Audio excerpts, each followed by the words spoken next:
Merci Madame la Présidente. Madame la rapporteure, Monsieur le Président de la Commission, Monsieur le Ministre.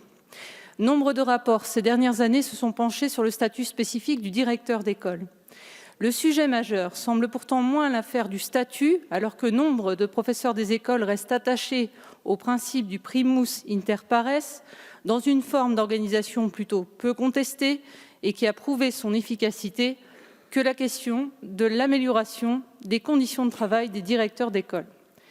De fait, la charge administrative, comme partout, s'est alourdie, tournant parfois à l'absurde, et dans un contexte où le recrutement de professeurs des écoles reste difficile dans certains territoires, les candidatures au poste de directeur ne sont pas légion.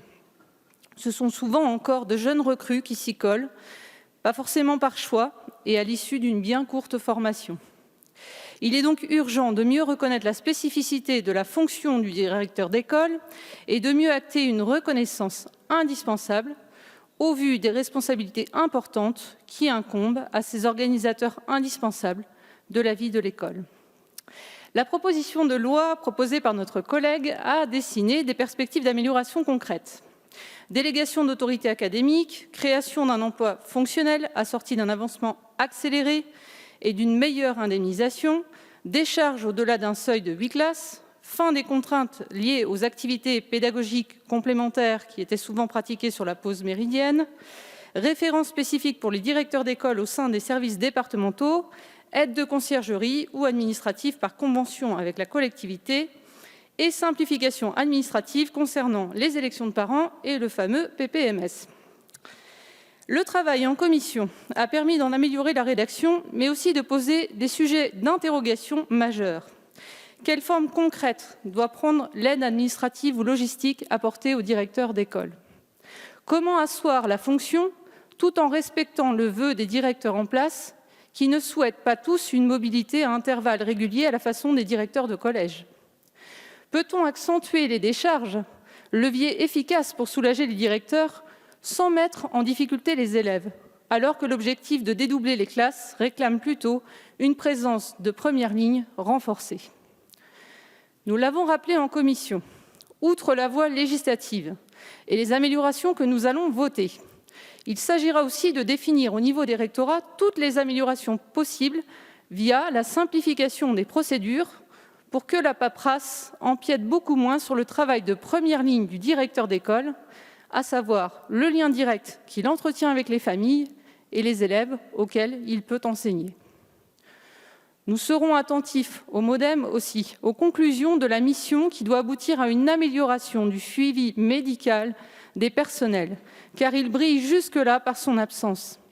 Les professeurs de France passent une visite médicale au moment du recrutement, puis plus rien. Pourtant, les situations de burn-out liées à la surcharge administrative, à la solitude de la fonction, au tiraillement entre injonctions de l'institution, des parents, de la collectivité, méritent qu'on s'y attarde. J'ai une pensée, bien évidemment, pour Christine Renon, dont la lettre a touché nombre de Français. Le groupe du Mouvement démocrate et apparenté souhaite donc que le travail commencé de concertation avec le ministère et les organisations syndicales puisse se poursuivre. L'enjeu est simple. Aider nos directeurs à d'abord et avant tout retrouver le cœur du métier qu'ils ont choisi, s'occuper des enfants et organiser la vie de l'école dans leur intérêt. Au MODEM, donc, nous voterons ce texte en souhaitant que des solutions puissent être trouvées sur des sujets encore en débat, solutions qui doivent être réalistes et rapidement atteignables. Nous remercions aussi les directeurs d'école en cette fin d'année scolaire, car la crise sanitaire actuelle les a mis à rude épreuve. Et nous pouvons être fiers de leur investissement pour aider enfants et familles à ne pas perdre pied avec l'école, socle de l'égalité des chances.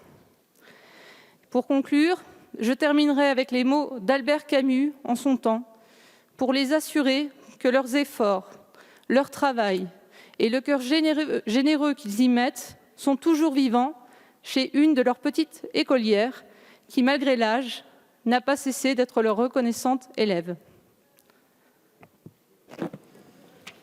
Merci, chers collègues.